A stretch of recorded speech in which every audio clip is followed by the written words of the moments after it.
Learning objectives.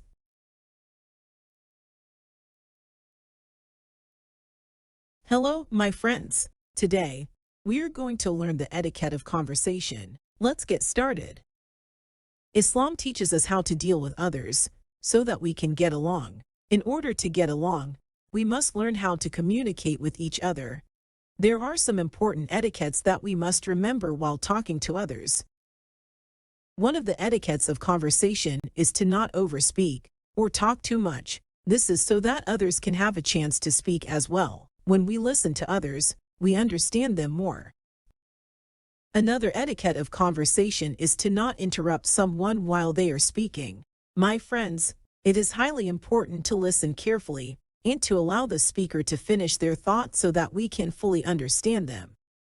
By doing so, we can respond wisely and calmly without any shouting or arguing. This is a very valued etiquette.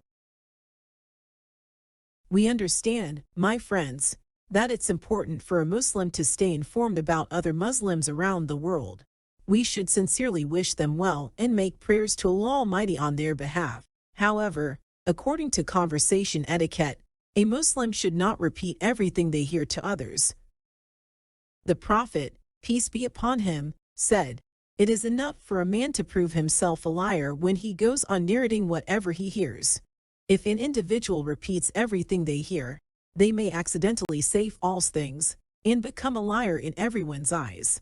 Lying is hated by Allah Almighty, so it's very important that we be careful when sharing information so that we don't accidentally share lies. Another etiquette of conversation is that a Muslim should speak in a calm voice and avoid shouting. When listening to others, we must take the time to listen well, think carefully, and give a simple wise response. Allah Almighty said, "In the name of Allah the most merciful, the most compassionate, O believers, do not let some men ridicule others, they may be better than them, nor let some women ridicule other women, they may be better than them." In order to avoid mocking others, it is important for Muslims to remember that only Allah has knowledge of who is truly better than another.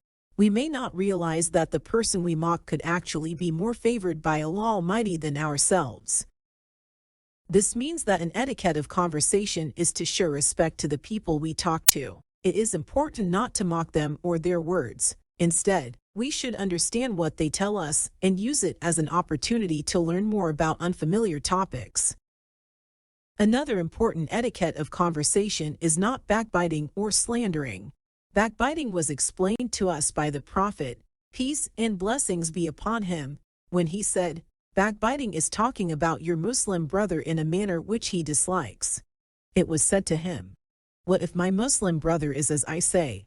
He said, "If he is actually as you say, then that is backbiting. But if that is not in him, that is slandering." The meaning of this prophetic hadith is that if you say anything about a person that they wouldn't like you to say, it is considered backbiting. However, if you say false things about that person, it is a lie in the eyes of Allah. This type of lie is extremely severe and very disapproved by Allah Almighty. So an important etiquette of conversation is not backbiting. It is important for you to know, my friends, that Allah Almighty has prohibited backbiting and has compared it to something horrible in order to discourage us from doing it. He said, "In the name of Allah, the most merciful, the most compassionate, and do not spy, nor backbite one another. Would any of you like to eat the flesh of their dead brother? You would despise that." My friends, let's avoid speaking badly about one another, as backbiting is compared to eating the flesh of a deceased person. It goes against our morals and it's something we hate, for Allah has forbidden it. Allah commands that we show respect towards one another and speak only positively about each other. In conclusion, my friends, we learned today that, to be an exemplary Muslim, it is important to practice certain conversation etiquettes. This includes being a good listener and not interrupting others while they speak. It is also important to communicate calmly and respectfully with others. Additionally, we should not mock or speak badly about someone behind their back. By following these rules and etiquettes, we can set a positive example for others.